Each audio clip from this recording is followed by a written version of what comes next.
Hello guys, my name is Adya SDK from Being SDK. Learn, travel, live, just being SDK.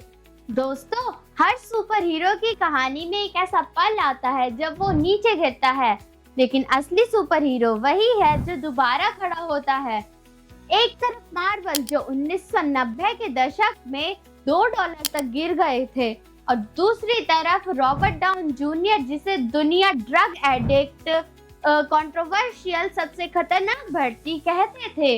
आज की ये कहानी आपको बताएगी कैसे मार्वल मरते मरते बचा, कैसे रॉबर्ट डाउन जूनियर बर्बादी से यूनिवर्स के सबसे बड़े सुपरस्टार्स में से एक बने और क्या अखबार का पानी ड्रग का नशा उतार देता है। ये सिर्फ एक कहानी नहीं, ये बिजनेस, कॉमेडी, ह्यूमन कमबैक की एक स्टोरी है। तो आइए चलिए शुरुआत करते हैं।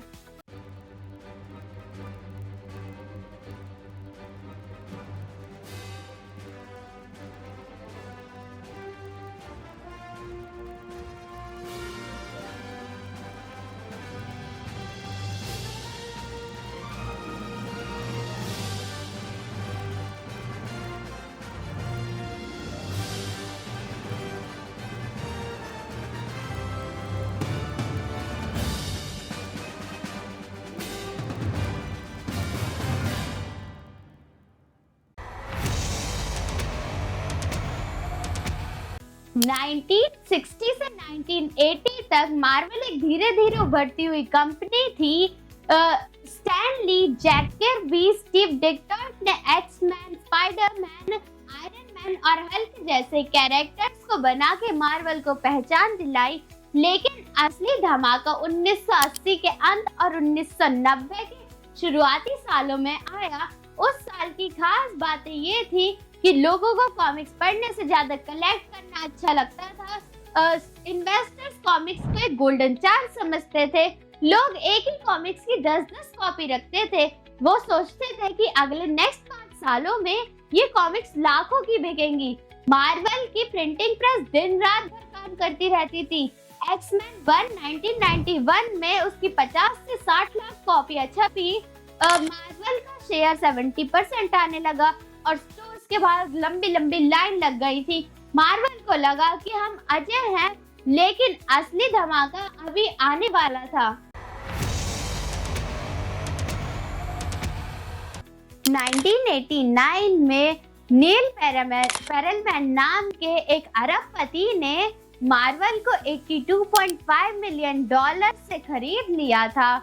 उनका स्टाइल था, जो दिखता है खरीद लो, बड़ा बनो और बड़ा बनो। उनकी गलतियां कहां से शुरू हुई? सबसे पहला मार्वल को ट्रेडिंग शेयर्स में लेके जाना। वहां का शेयर $12 से $35.75 तक पहुंच चुका था। उनका कहना ये था कि अब विस्तार से सोचने का टाइम है।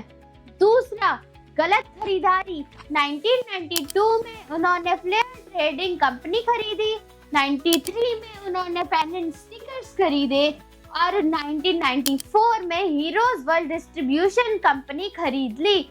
उन्हें लगा कि अब पैसा आएगा, लेकिन पेरलमैन भूल गए थे कि मार्वल एक कॉमिक्स कंपनी है। ऐसे हर चीज में हाथ डालना सुपर हीरो नहीं बल्कि सरदर्दी बढ़ाता है। तीसरा, हीरोज वर्ल्ड को खरीद कर खुद की डिस्ट्रीब्यूशन बढ़ाना। ये उनका सबसे खतरनाक स्टेप था। इससे कॉमिक्स सही टाइम पे नहीं पहुंच पाई, दुकानें बंद होने लगी और दुकानदार नाराज होने लगे। 1993 में नील गैमन नाम के एक लेखक ने कहा था, ये ब्लू ट्यूलिप मेनिया जैसा बवल है, फूटेगा जरूर। और अब वो बवल फूटने वाला।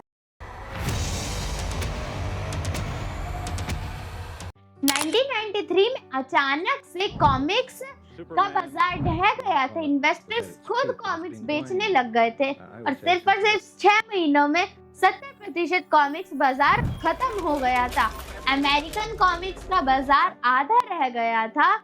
मार्वल की कमाई जहां 1993 में $300 मिलियन की थी, अब वो 1996 में $100 मिलियन की से भी कम की रह गई थी। 4000 शॉप्स बंद हो गई थी।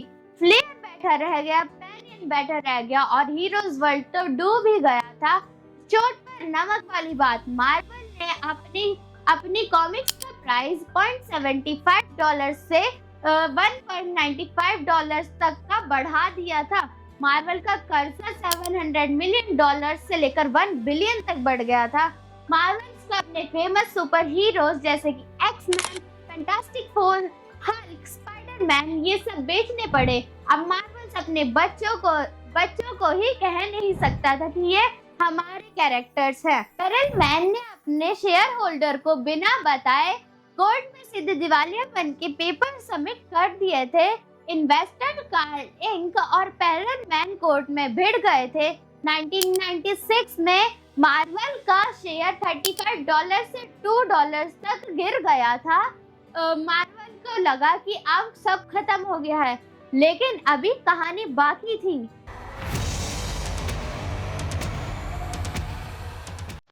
अभी अर्थ एक इजरायलियन टॉय डिजाइनर जिसका मार्वल इंडस्ट्री से कोई लेना देना नहीं था, लेकिन उनकी व्यापार के मामले में समझ काफी अच्छी थी। उनकी टॉयबिस कंपनी मार्वल के सुपर हीरोज डिजाइन करती थी। 1993 में जब मार्वल कंपनी डूब रही थी तो उसने टॉयबिस कंपनी का 46% हिस्सेदारी ले ली थी।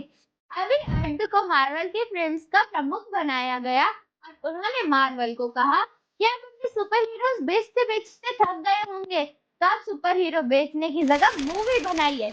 तो बोर्ड ने अभी अर्थ को कहा, बिना पैसा, बिना एक्टर्स और बिना इन्वेस्टर्स के हम ये मूवी कैसे बनाएंगे, हॉलीवुड हम पे हंसेगा।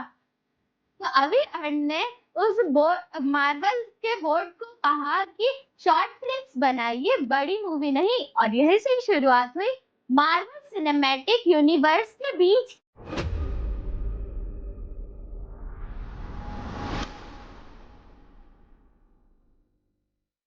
बहुत कम बजट में बना ब्लेड।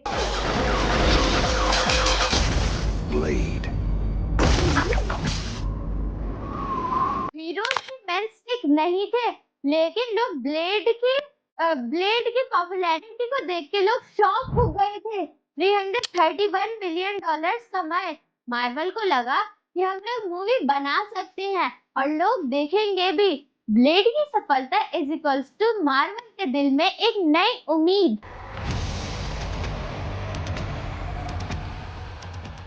में एक्समैन और 2002 में स्पाइडरमैन दोनों ही सुपर हिट, लेकिन मार्वल को ना के बराबर ही फायदा हो रहा था क्योंकि FOX और सोनी को राइट बेच दिए गए थे।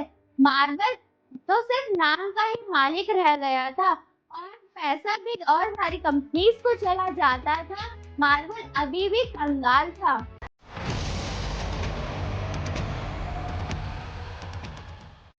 2005 में मार्वल ने सबसे बड़ा रिस्क उठाया। अपने 10 अनपॉपुलर कैरेक्टर्स को बैंक में गिरवी रखा और $525 मिलियन का लोन ले लिया। सबके बाद भी मार्वल को ये सोचना पड़ा कि आयरन मैन का रोल कौन निभाएगा और लोगों ने सोचा कि मार्वल पागल हो गया है। यहीं से एंट्री होती है सबसे बेकार, सबसे अनलकी, लेकिन सबसे अच्छे अभिनेता की, रॉबर्ट डाउनी जूनियर की।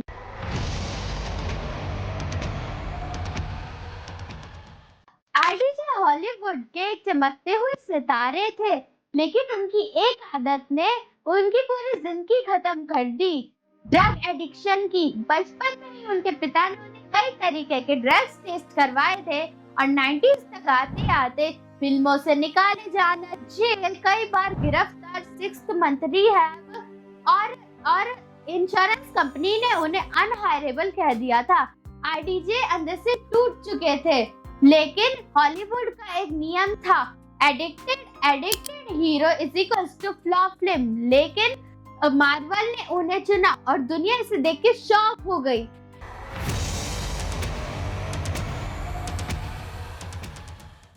मूवी का बजट कम था, आरडीजे को भी कम फीस दी गई थी, लेकिन जब आयरन मैन की एंट्री हुई, आरडीजे को टोनी स्टार्क में अवतरित किया गया। $585 मिलियन की बॉक्स ऑफिस कलेक्शन हुई। मार्वल का शेयर उछलने लगा।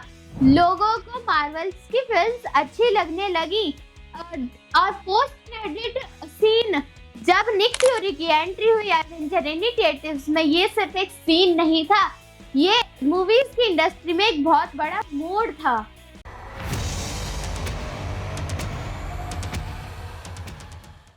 अगले 10 सालों में मार्वल ने iron man trilogy, Thor, captain America, Hulk, black panther, end game, infinity war जैसे कई सारे ब्लॉकबस्टर्स दिए हैं।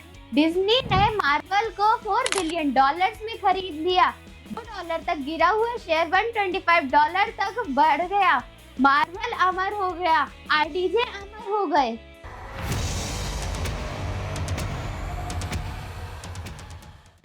कुछ लोग कहते हैं अखबार को पानी में भिगो के पी लो, भांग का नशा उतर जाएगा।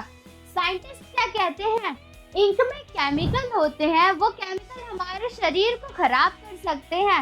और क्या इस बात को कोई वैज्ञानिक सबूत है कि इंक भांग को उतार सकती है?